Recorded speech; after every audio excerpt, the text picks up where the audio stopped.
गंगा नदी के तट पर एक धर्मशाला थी। वहाँ एक गुरुजी रहा करते थे। वह दिन भर तप और ध्यान में लीन होकर अपना जीवन यापन करते थे। एक दिन जब गुरुजी नदी में नहा रहे थे, उसी समय एक बाज अपने पंजे में एक चूहिया लेकर उड़ा जा रहा था। जब बाज गुरुजी के ऊपर से निकला तो चूहिया अचानक बाज के पंजे से फिसलकर गुरुजी की अंजुली में आकर गिर गई। गुरुजी ने सोचा कि अगर उन्होंने चूहिया को ऐसे ही छोड़ दिया तो बाज उसे खा जाएगा। इसीलिए उन्होंने चूहिया को अकेला नहीं छोड़ा और उसे पास के बरगद के पेड़ के नीचे रख दिया और खुद को शुद्ध करने के लिए फिर से नहाने के लिए नदी में चले गए।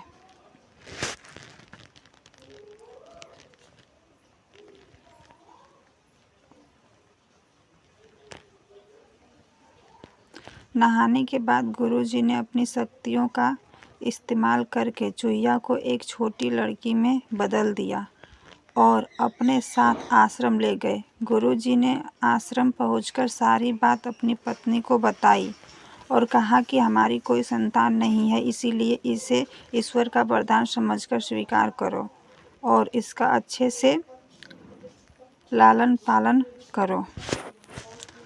फिर उस लड़की ने स्वयं गुरुजी की देखरेख में धर्मशाला में पढ़ना लिखना शुरू कर दिया। लड़की पढ़ने में बहुत होशियार थी। यह देखकर गुरुजी और उनकी पत्नी को अपनी बेटी पर बहुत गर्व होता था। एक दिन गुरुजी को उनकी पत्नी ने बताया कि उनकी लड़की विवाह योग्य हो गई है। तब गुरुजी ने कहा कि यह विशेष बच्ची एक विशेष पति की हकदार है।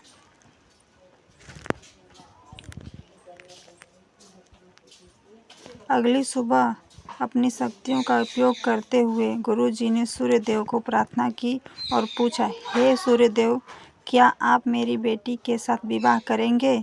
यह सुनकर लड़की बोली, पिताजी, सूर्यदेव पूरी दुनिया को रोशन करते हैं, लेकिन वह असहनीय रूप से गर्म और उग्र स्वभाव के हैं।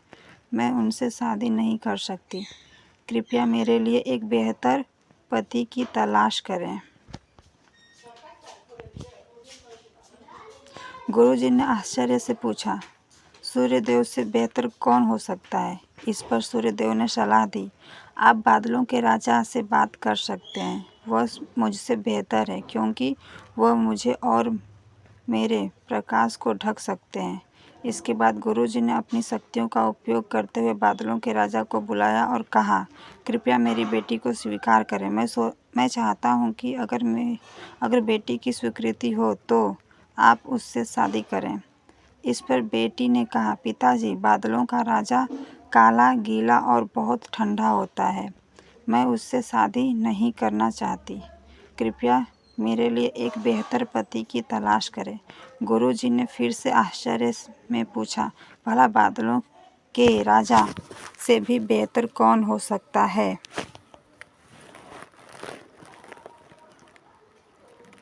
बादलों के राजा ने सलाह दी, गुरुजी, आप हवाओं के भगवान वायुदेव से बात करें। वो मुझसे बेहतर हैं क्योंकि वो मुझे कहीं भी उड़ाकर ले जा सकते हैं। इसके बाद गुरुजी ने फिर से अपनी शक्तियों का उपयोग करते हुए वायुदेव को बुलाया और कहा, कृपया मेरी बेटी के साथ विवाह स्वीकार करें, अगर वह आपको चुनती है तो।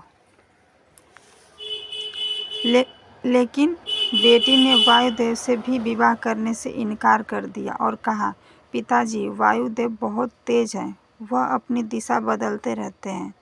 मैं उनसे शादी नहीं कर सकती। कृपया मेरे लिए एक बेहतर पति की तलाश करें। गुरुजी फिर सोचने लगे, वायुदेव से भी बेहतर कौन हो सकता है?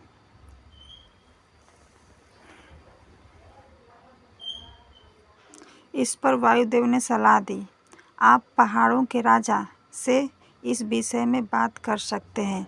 वह मुझसे बेहतर है क्योंकि वह मुझे बहने से रोक सकते हैं।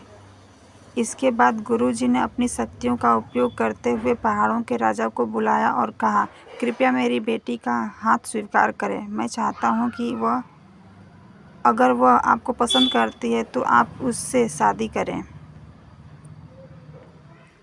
फिर बेटी ने कहा, पिताजी, पहाड़ों के राजा बहुत कठोर हैं, वह अचल है। मैं उससे शादी नहीं करना चाहती। कृपया मेरे लिए एक बेहतर पति की तलाश करें। गुरुजी ने सोचा, पहाड़ों के राजा से भी बेहतर कौन हो सकता है? पहाड़ों के राजा ने सलाह दी, गुरुजी, आप चूहे के राजा से बात करके देखिए। वो मुझसे बेहतर है क्योंकि वह मुझ में छेद कर सकता है। आखिर में गुरुजी ने अपनी शक्तियों का उपयोग करते हुए चूहे के राजा को बुलाया और कहा, कृपया मेरी बेटी का हाथ स्वीकार करें। मैं चाहता हूँ कि आप उससे शादी करें अगर वह आपसे शादी करना चाहे। जब बेटी चूहे के राजा से मिली तो वह खुश होकर शादी के लिए राजी हो गई।